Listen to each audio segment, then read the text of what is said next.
Welcome back to my pop culture rants playlist. Y'all know we love to talk about Nicki Minaj and other female rappers on here, but in the midst of all of that and where I deem necessary, I love to come on here and talk about generally what's going on in popular culture and celebrity news.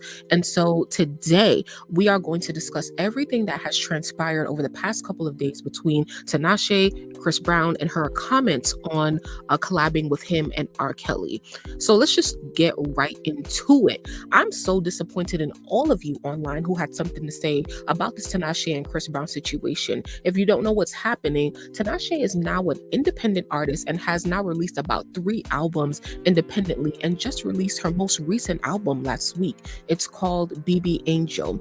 And if you don't know anything about Tinashe's story in the music business, you know that she was signed to RCA Records for 7 years and notoriously left the label for creative differences and has now been independent since around 2018. 2019. She's been on a press run, and you've been seeing her here and there lately because of her album release last week. And so in this interview with the Zach Sang Show, when asked about collabing with Chris Brown and R. Kelly, she had some things to say about those collabs. But you know what? Instead of me telling you, let me just play it, especially for those of you who did not take the time out to go and listen to what she had to say. Like, attached to things that felt labely. Mm-hmm. Would you put in that category the songs you did with R. Kelly and Chris Brown? Oh, you think I wanted? I literally block out that R. Kelly song from my mind. I forget that even exists. That is so embarrassing. That is so unreal that I even have a song with R. Kelly. That's so embarrassing. No, yes, that was labeling. Yeah, knowing you, it actually hurts me. So notice that the first part of the question she answered was her comments on R. Kelly, and she did express regret for working with R. Kelly. Notice that she didn't really even bring up Chris Brown until that somebody put you in that position and I was so young too, which is crazy because I feel like I did that song when I just signed to that label. I was probably 20. Yeah, that's crazy. And I think the public perceives it as you doing that willingly and not understanding that you lack a lot of control in that situation. Oh yeah, of course. Yeah, you do. 1,000%. If any, you probably And especially when it comes to singles, for example, that song with Chris, that was a song that I put, a lot of we all wanted it to be this big moment, this big single. So I feel in their mind, they were you need this support. And he was their biggest artist they had on rhythmic radio at the time. And to me, I was well, this is a pop song, so I really don't feel we should put Chris on it. I don't that doesn't compute to me, but I don't know. Your computation was 100% correct. I don't know.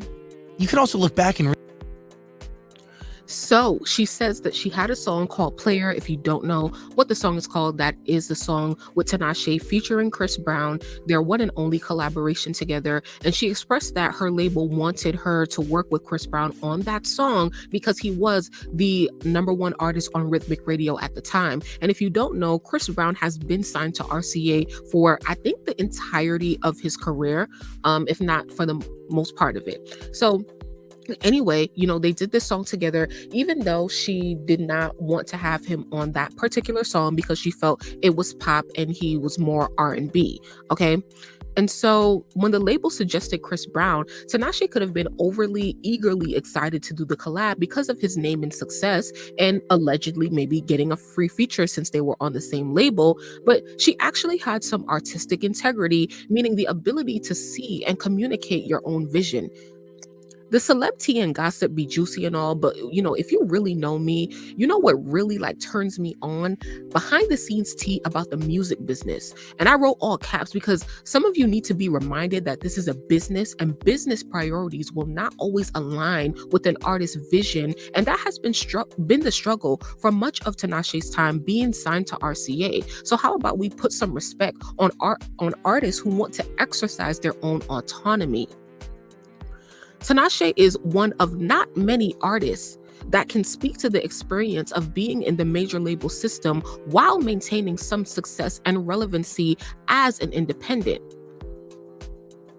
artists who usually get dropped from major labels usually fade off into the dusk. You forget about them and think of them as one-hit wonders and don't hear from them again, but that hasn't been the same with Tinashe. She has went on to host red carpets, do reality TV, and most importantly, drop 3 albums with full rollouts and music videos and being on tour since being indie. So please put some respect on her name. So let's listen to the rest of what she had to say in this interview.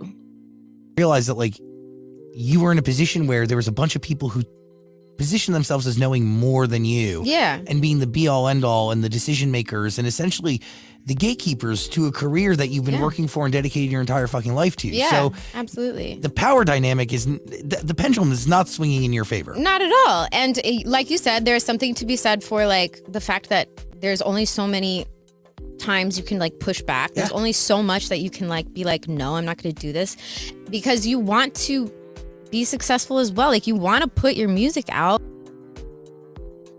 Period. And so Tinashe is always expressing the power struggle that she was in with her former label RCA. And one thing about Tinashe is that, you know, I'm not really the biggest fan of either Tinashe or Chris Brown, but one thing that I've always respected about Tinashe is that she has a strong sense of her artistic identity and who she is and who she isn't as an artist. You probably know her for her hit 2 On, still love that song, still stream it to this day.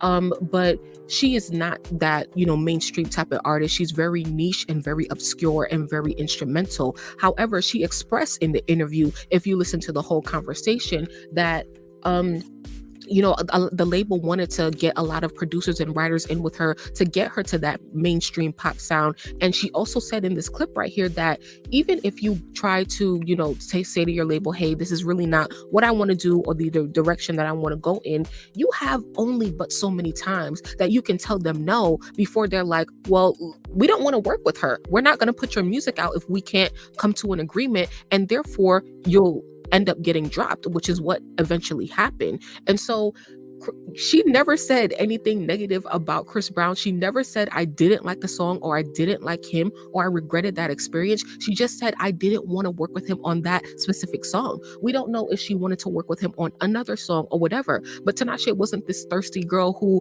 a lot of these newer R&B artists, Chris Brown is like a Nicki Minaj of R&B. You want that Chris Brown feature, right? But she was like, no, I can do this by myself, okay?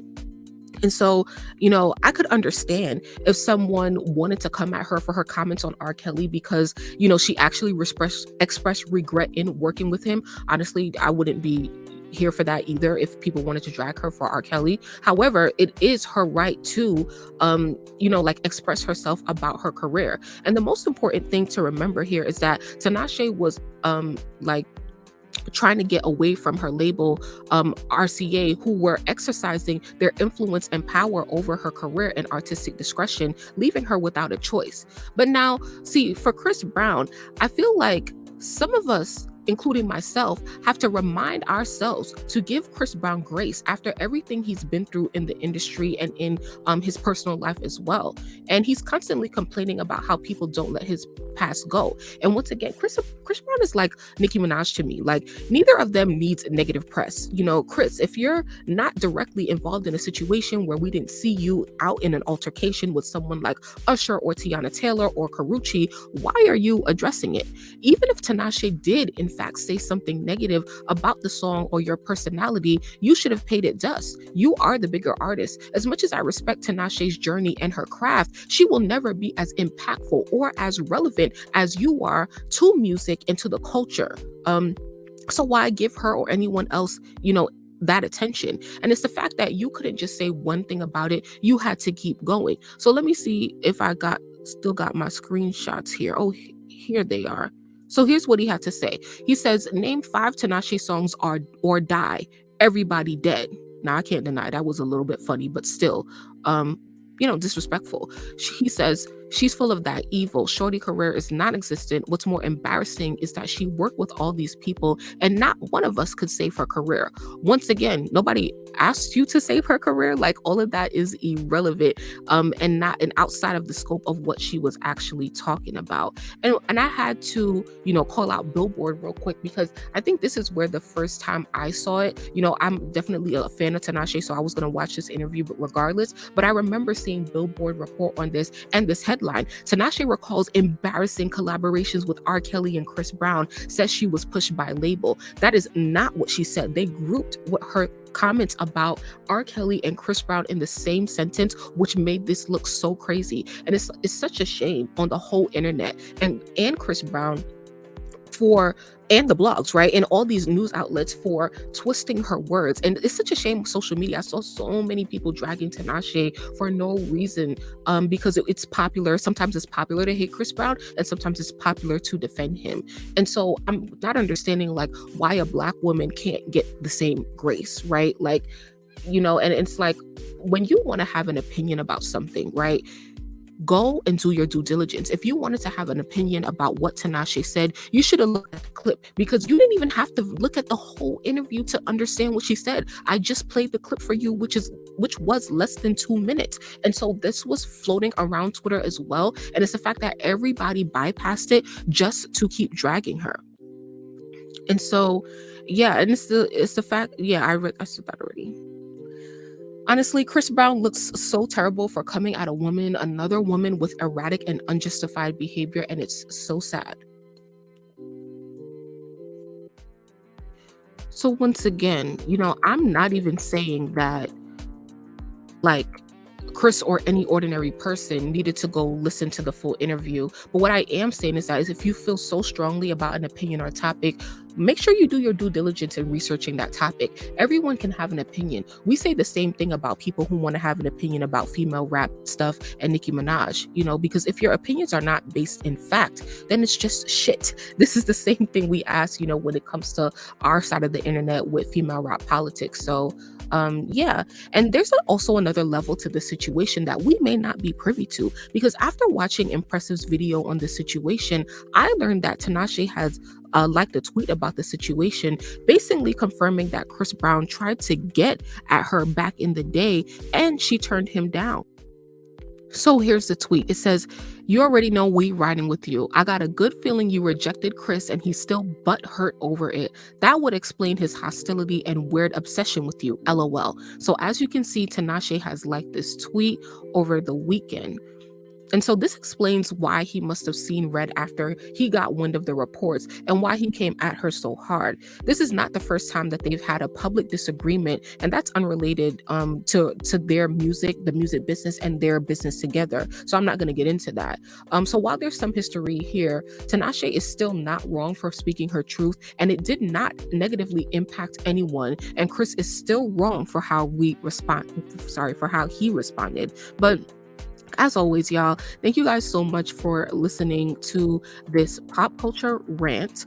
Make sure that you guys like this video, as well as check out this playlist, my pop culture rant playlist on my channel, and feel free to drag me for any of my opinions. But please like this video and turn on post notifications when you so that you don't miss when I upload another rant.